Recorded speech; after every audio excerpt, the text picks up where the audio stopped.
УКМКнын мурдагы жетекчиси Абдил Сегизбаев Ички иштер министрлигине барып сурак берет. Азырынча ал кайсы ишке күбө катары сурак берери белгисиз.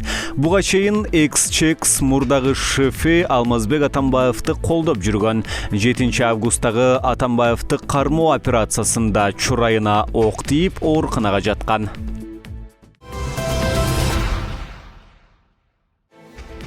Мурдагы президент Алмазбек Атамбаевдин кеңешчиси Кундуз Жолдубаева 9 август күнү сурак берип чыккан. Ал Ички иштер министрлигинин тергөө кызматына адамды барымтага алуу иши боюнча күбө катары сурак бергенин билдирген.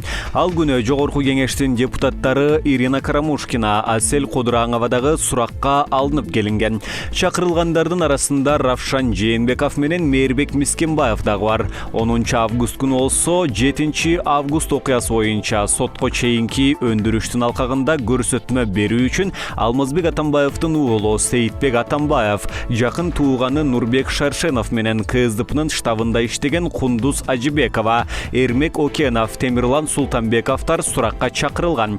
Учурда ички иштер органдарынын кызматкерлери тарабынан жазык кодексинин бир нече беренеси боюнча тергөө иштери уланууда. Токмокто 2 тепловоз кагышып кетти. Бул тууралуу Ички иштер министрлигинин маалымат кызматынан кабарлашты. Окуя 12 август күнү саат 22:30 чамасында болгон. Тепловоз Айнек заводдон чыгып келе жатып, токтоп турган поездди кагып кеткен. Жүрүп бараткан локомотив рельстен чыгып оодарылган дешти Ички иштер министрлигинен. Жеринде милиция кызматкерлери менен Кыргыз темир жолу ишканасынын кызматкерлери иштеп жатат.